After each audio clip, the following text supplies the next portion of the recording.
Sabe aquela situação clássica no trabalho ou nos estudos? Por que algumas pessoas parecem tirar respostas geniais da cartola em questão de segundos, enquanto a mente da gente passa horas ou até dias completamente travada na frente daquele mesmo problema? É frustrante demais, não é? Dá até aquela sensação ruim de que, talvez, falte algum talento natural para a inovação. Mas e se absolutamente tudo que a gente acredita sobre criatividade estiver errado? Para desmistificar de vez essa ideia de genialidade como um dom divino, hoje nós vamos mergulhar na obra Pense Melhor, do especialista Tim Hurson. E a premissa central dele aqui é uma verdadeira virada de chave. Ter ideias incríveis não é mágica e não é uma iluminação que cai do céu. É, na verdade, um processo mecânico, totalmente lógico e estruturado em 6 etapas. Estamos falando de um método prático, usado pelas mentes mais brilhantes e pelas maiores empresas do mundo, chamado de pensamento produtivo. Ao longo desta análise, a gente vai destrinchar como você pode dominar esse arsenal de inovação. E detalhe importante, lá no final eu vou revelar a famosa regra do terceiro terço. Então fica comigo e presta muita atenção porque esse conceito é literalmente o segredo definitivo para desbloquear soluções que valem milhões. É o que separa uma ideia super comum de uma verdadeira revolução no mercado. Mas antes de chegar lá, vamos entender a raiz do problema. Parte 1. O nosso cérebro preguiçoso e o tal do piloto automático. Para a gente entender como chegar nessas soluções milionárias, primeiro precisamos encarar uma verdade meio desconfortável. O nosso cérebro adora operar no piloto automático. Pensa comigo, diante da opção de mudar de ideia ou de provar que isso não é necessário, a mente da maioria das pessoas simplesmente prefere não pensar. E isso nos leva a um contraste brutal. De um lado, nós temos o pensamento reprodutivo, que é o nosso piloto automático. Ele é excelente, por exemplo, para aterrissar um avião com segurança, porque ele repete velhas respostas que já foram exaustivamente treinadas. O foco ali é 100% na eficiência.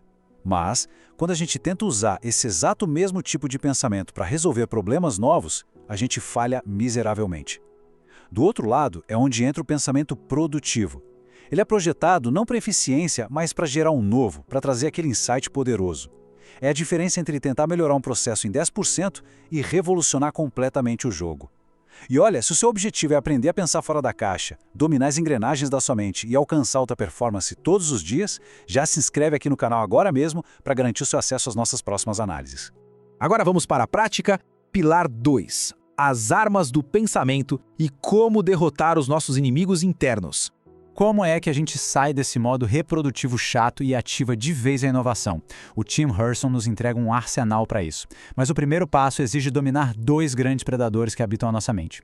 O primeiro deles é o que os meditadores budistas chamam de mente de macaco. Imagina só um bando de macacos pulando freneticamente de galho em galho, de uma ideia para outra, sem nunca se aprofundar em absolutamente nada.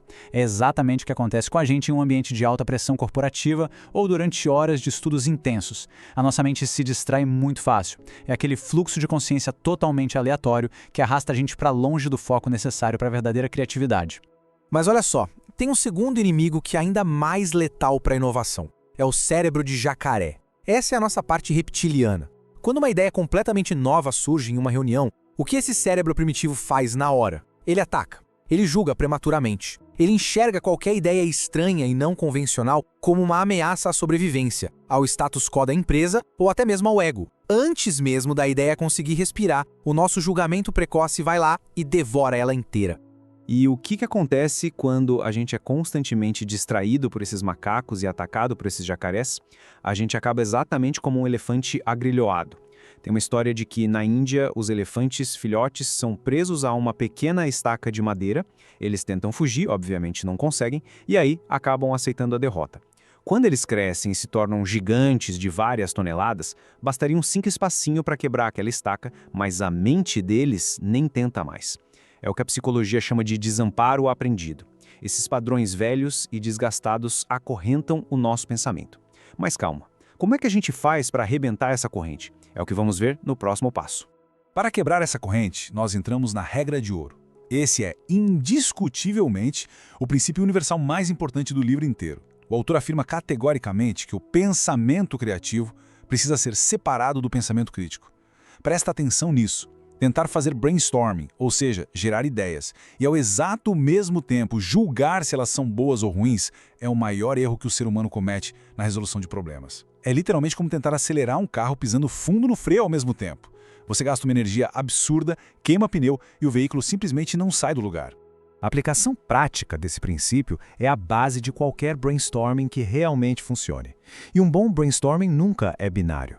Aquele brainstorming ruim é o que diz, isso é bom, ou isso é ruim. O brainstorming bom de verdade diz, vamos gerar possibilidades infinitas. Primeiro, a gente suspende completamente o jacaré crítico. Nós geramos o caos. A gente cria uma tempestade de ideias absurdas, ruins e boas, tudo misturado sem filtro nenhum. E somente em um segundo momento, que é completamente distinto e separado, nós ativamos o pensamento crítico para organizar esse caos. É o que o autor chama de julgamento produtivo. A gente não faz isso para matar as ideias, mas sim perguntando, e como é que eu posso aprimorar isso aqui? Isso nos conduz diretamente à estrutura que sustenta todo esse processo mágico. Essa ilustração em formato de hexágono mostra o modelo do pensamento produtivo em 6 etapas totalmente interligadas. É uma jornada contínua que pega um problema super nebuloso e transforma em uma plataforma de ação concreta, passando por gerar alternativas até finalmente forjar uma solução à prova de balas. Desse hexágono completo, a gente vai focar nas 3 etapas mais visuais e de maior impacto para o seu dia a dia. Tudo, logicamente, começa com o que está havendo, que é explorar a fundo o problema real, sem achismos. Mas a grande virada de jogo mora na etapa 2, o que é sucesso. Antes de sequer começar a buscar respostas, o método te força a estabelecer critérios rigorosos sobre como seria o futuro ideal resolvendo aquilo. Você não fica buscando ideias no escuro, você define as métricas específicas primeiro. Isso faz com que a terceira etapa, de gerar respostas, deixe de ser só um palpite de sorte e passe a ser a produção intencional de respostas geniais que atendem perfeitamente àqueles critérios de sucesso que você já definiu. E agora o momento mais esperado. Pilar 3, a famosa regra do terceiro terço. Chegou a hora de cumprir a promessa que eu fiz lá no início dessa análise. Quando a gente separa a ideação do julgamento, a gente se depara com a maior mina de ouro da criatividade humana. Bem-vindos à mecânica secreta da regra do terceiro terço. Funciona mais ou menos assim. Quando a gente tenta resolver alguma coisa, as primeiras ideias que o cérebro vomita de cara, esse é o primeiro terço, são as ideias mais óbvias. Todo mundo na sua indústria já pensou nelas. Se a gente continua forçando a mente, entramos no segundo terço. É aqui que moram as ideias clichês, que são só umas extensões fáceis do que já existe por aí.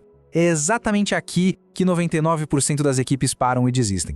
Mas, se a mente for forçada a continuar produzindo, depois que todas as respostas lógicas e razoáveis acabarem, aí sim a gente alcança o mágico terceiro terço. Como o próprio Tim Hurson escreve de uma forma irretocável, o terceiro terço é o local em que jazem os diamantes. É aqui que estão aqueles insights de ruptura e as analogias inesperadas. E sim, não vou mentir, essas ideias iniciais do terceiro terço vão parecer completamente loucas, estapafúrdias e até sem sentido num primeiro momento. Mas o erro amador é jogar essas ideias no lixo. Os profissionais de verdade sabem que é muito mais fácil domesticar uma ideia selvagem do que tentar ressuscitar uma ideia comum que já nasceu morta. Então, no fim das contas, o grande diferencial não é talento puro, mas a insistência brutal na geração de opções. E aqui fica a minha reflexão para você. Quando um problema difícil aparece na sua frente, você costuma aceitar a primeira resposta ok que vem à mente só para aliviar a tensão, ou existe um esforço consciente para buscar aquelas ideias selvagens do terceiro terço? Deixa sua resposta aqui embaixo nos comentários, porque a gente quer muito ler como as mentes de quem acompanha o canal têm operado na prática. Agora, preste atenção nesta chave prática. Para conseguir executar todas essas 6 etapas, resistir ao cérebro de jacaré e ter fôlego mental para cavar até encontrar os diamantes lá no terceiro terço, é absolutamente indispensável ter o músculo do foco treinado.